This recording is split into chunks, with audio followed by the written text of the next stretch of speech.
Afghanistan is the site of a huge technical project that you might not expect to see. Since 2022, a country that is better known for its wars than its infrastructure has been working on a huge disputed project. The Taliban are in charge of building a man-made river that could change Afghanistan's water source, but it will cost a lot. By rerouting billions of gallons of water, this project could leave 4 nearby countries without water, which could lead to a world problem. The stakes are power, survival, and control of one of the world's most valuable assets. What's at stake? They're already very high, so wait until the end.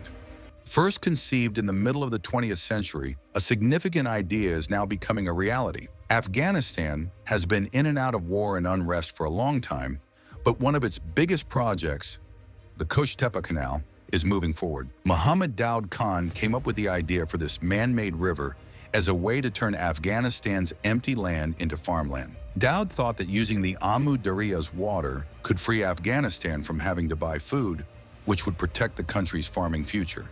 Even though he wanted to make the idea happen, it never got past the planning stage. Up until now, it was just a dream because of unstable politics, limited funds, and a lack of infrastructure. The Amu Darya isn't like other rivers. It's almost 1,500 miles long and has been Central Asia's heart for hundreds of years. Millions of people in Tajikistan, Turkmenistan, Uzbekistan, and Afghanistan depend on its streams for drinking water, agriculture, and hydroelectric power. It's one of the most important water sources in the area, with 25 trillion gallons of water moving through its basin every year. But that water doesn't go on forever. Overuse has reduced the once huge Aral Sea to a dry plain. Now that Afghanistan wants to change the flow of the river even more, things are getting very tense very quickly. For many years, the Tepe Canal was an unrealized dream. Neighboring countries were worried that the project could make an already unstable water supply even worse. Moving a lot of water from the Amu Darya to other rivers could make an area that already doesn't have enough water even worse off, which could lead to more political problems and damage to the environment. But Afghanistan moved in March 2022. The government run by the Taliban officially started building, bringing back to life an idea that had been idle for a long time. Within a year, pictures came out that showed a lot of progress. Digging had started, the land was changing shape, and water was already moving. It was no longer just talk. The Tepe Canal was real, and it was being built quickly. Afghanistan is heavily dependent on this project. If the canal works, it could change the way the country farms. Dry, dead land could be turned into lush land that grows enough food to feed millions of people and stops the country from having to rely on expensive imports. A better agriculture industry means more jobs, a stable economy, and a future where Afghanistan doesn't have to rely on food from other countries. Self-sufficiency could be a big deal for a country that has had a lot of trouble with unrest. But this is a nightmare for the people who live nearby. The Amu Darya is essential to the people of Tajikistan, Turkmenistan, and Uzbekistan. One country in particular is having a difficult time.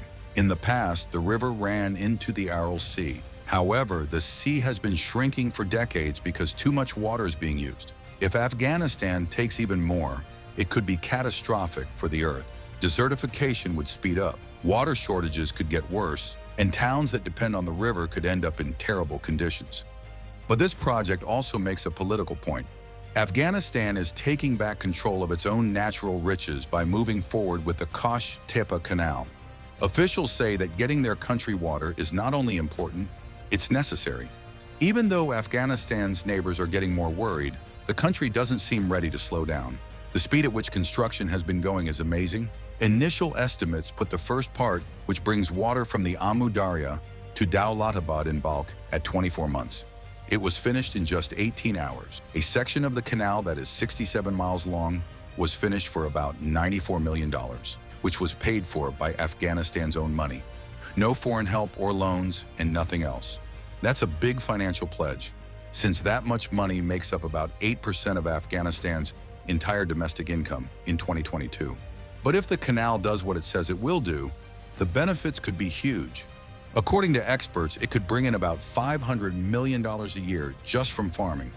The second part of the building went further into the Faryab province's Ankoy area. Surprisingly, by the end of 2024, officials reported that 81% of this part of the project was complete. Afghanistan has built a 110-mile-long canal in less than 3 years, which is pretty amazing considering how hard things are in the country. The Kosh-Tepe Canal is so big that it's almost hard to understand. The landscape is rapidly changing as a huge waterway transforms what was once empty, untouched land. It's not just about digging a hole, though. Building the foundations is a technical feat in its own right. Unlike simpler canal projects, this one requires extensive measuring, earth testing, and the construction of essential infrastructure to ensure its long-term operation. Engineers aren't just moving dirt, they're also making the canal more stable so that the water runs easily and doesn't wear down the banks or cause them to collapse under pressure. However, the work doesn't end with just the canal. Along its banks, thousands of trees are being planted and bridges are being built to keep people and vehicles moving. They are also installing underground irrigation pipes to ensure that farming receives the necessary water. These trees help keep the earth together, which stops it from washing away and the land from getting worse over time. Every step is planned to make the canal work better and last longer. They are moving an enormous amount of dirt. Every day, trucks excavate and remove up to 35 million cubic feet of dirt. That's not just a number, it's a huge effort that's going on 24 hours a day, 7 days a week. To make this work, Afghanistan has assembled a workforce unprecedented in recent memory. It has more than 5,500 workers who are there 24 hours a day, 7 days a week. Some dig, others strengthen walls, and many manage logistics, but they're all part of something big. More than 200 workers are actively working on the project, executing their tasks in stages to ensure continuous progress. Then there's the machinery. 3,300 loaders, bulldozers, and cranes are always working to shape the future of the canal. Afghanistan wants to be self-sufficient, and this canal is its statement that it won't wait for help from other countries or approval from nearby countries to protect its future. If everything goes as planned, it could be one of the most important projects in the area and turn Afghanistan into a leader in agriculture. I have big dreams, but they come with big problems. The canal will likely be 177 miles long when it's finished. It will cross some of the country's driest regions to deliver water to areas in need, but it will cost a huge amount of money, about $684 million to make that happen. Compared to huge projects in countries with more money, that may not seem like much, but for Afghanistan, it's a huge investment. To put it in perspective, the first part alone cost $94 million, which was 8% of the country's total income in early 2022. Since there is no foreign aid, each dollar spent is a big choice. The problems come next. Early in 2023, satellite pictures showed that the canal had a big hole in it. A huge 26 billion gallons of water spilt into the desert nearby, which was a terrible loss for a project that was meant to save every drop. Why? The ditch did not have enough concrete to support it. The earth couldn't handle the pressure without a solid liner, so the water tore through. The building's construction method needed a dramatic rethink, but the attention stayed on speed instead. Engineers fixed the hole and moved on because they were short on time and resources. The decision they made could potentially have unintended consequences.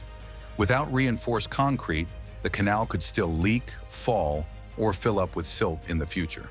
Right now, there is a fight going on between necessity and long-term viability. Afghanistan needs this project finished quickly, but without the right help, it may not work as well. When a river doesn't hold water properly, it doesn't do its job. Even with all the risks, one cannot deny the potential benefits. If completed properly, the Kosh-Tepe Canal could solve some of Afghanistan's biggest farming problems. A steady, dependable source of water for irrigation could change the way farms look, increase food supply, and give millions of people jobs. That being said, there is another big problem. The Amu Darya River, which is important to many countries, feeds the canal. Changing the path of this huge amount of water is crucial for the survival of a whole area. And right now, Uzbekistan, Turkmenistan, and Tajikistan, which are its neighbors, are watching with rising worry. Water from the Amu Darya has been carefully shared among Central Asian countries for many years. There was a plan made by the Soviet Union in 1987. Uzbekistan would get the most money with 48.2%, followed by Turkmenistan with 35.8%, Tajikistan with 15.4%, and Kyrgyzstan with just 0.6%. Afghanistan, it didn't get anything. It wasn't part of the Soviet Union at the time, so it wasn't part of the deal. The agreements to share water kept going even after the fall of the USSR, but Afghanistan was still left out. Afghanistan is now doing something that might make everything different. It is believed that the Kosh-Tepe Canal will bring in an amazing 2.6 trillion gallons of water every year. There is a lot of water there, and people in the area depend on it. But Afghanistan hasn't made any official deals with them yet. There were no talks or agreements, there was only action. People next door are getting nervous because of the noise. Turkey and Uzbekistan stand to lose the most. Both depend on the water from the Amu Darya to keep their farms going. Uzbekistan is especially hurt because its cotton business is so big that it employs almost half of the country's people and makes up a big part of its income. In 2021 alone, Uzbekistan cultivated over 1 million tons of cotton, all of which depended on irrigation. If the canal cuts off their water supply, it will be terrible. Crops will fail, jobs will be lost, and the economy will get worse. Turkmenistan is also facing challenging circumstances. Its main crops are cotton and wheat, which together make up 10% of the country's GDP. It's possible that there won't be enough water to keep up with production, exports, and food needs. The canal doesn't just threaten their farming businesses, it threatens the security of their whole economy. Tajikistan, on the other hand, gets its electricity from the Amu Darya.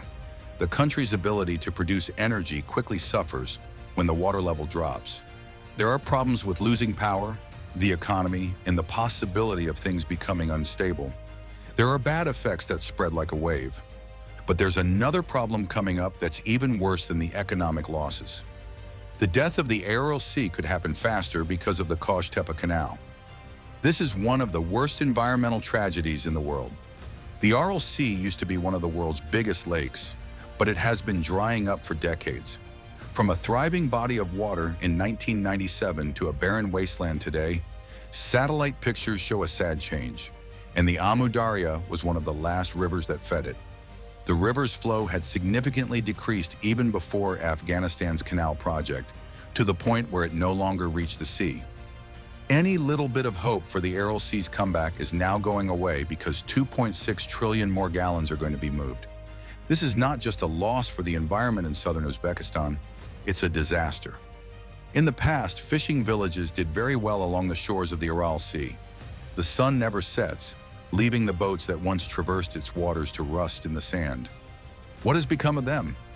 The Aralkum Desert is a growing area of land with no living things on it.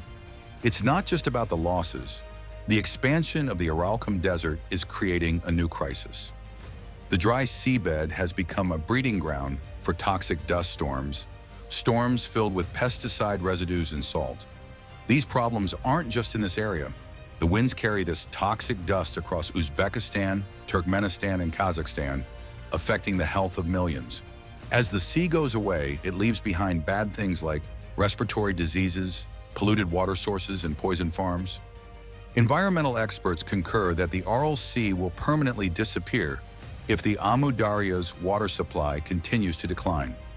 There will no longer be any of the unique communities that used to live there. Already in danger, species such as the Amu Darya sturgeon will permanently disappear. Wetlands, floodplains, and vital habitats will collapse. The Aral Sea used to be the fourth largest lake in the world, but now it's almost dry. This is a disaster for the environment that goes far beyond Central Asia. Its place has been taken by the 14,600 square mile Aralkum Desert. Over 100 million tons of these poisonous particles are picked up by strong winds every year and carried across continents. Dust from the Aralkum has been found in glaciers in Greenland, deep in the forests of Norway, and even in the blood of penguins in Antarctica, which is thousands of miles away. Living near the Aralkum poses a significant risk to their survival. Microscopic toxins get into their lungs with every breath, causing long-term lung diseases, heart problems, and even cancer. The polluted dirt makes it hard for crops to grow. The polluted water makes animals weak, and whole towns are in danger of losing their jobs. Things are only getting worse as the climate problem gets worse. And now there is a new threat, the building of the Kosh-Tepe Canal. An amazing 2.6 trillion gallons of water will be taken away from the Amu Darya River, which is an important lifeline that feeds into what's left of the Aral Sea for this huge irrigation project in Afghanistan. It's possible that Uzbekistan and Turkmenistan will run out of water if this project goes ahead as planned. Some say the river still has enough water in it to support the area, but the truth is that even a small drop in flow would be terrible for the millions of people who depend on it for farming and life. But the canal is crucial for Afghanistan. The country has been devoid of sufficient resources for decades due to war, political instability, and economic collapse. Afghanistan is on the verge of collapse because of a lack of water, food, and jobs. People view the Kosh-Tepe Canal as a potential solution. Even during its construction, the Kosh-Tepe Canal created thousands of desperately needed jobs and provided a small but significant boost to the economy. In Afghanistan, unemployment had reached over 14% by 2023. No matter how small the payment, this project has kept families afloat. Afghan leaders are adamant that this will not happen. They say that the canal will only be used for legal farming, like growing wheat, fruits, and veggies that will ensure food security in the long run. Over 250,000 jobs are expected to be made, which gives farmers hope that they will stick to legal crops instead of growing opium again.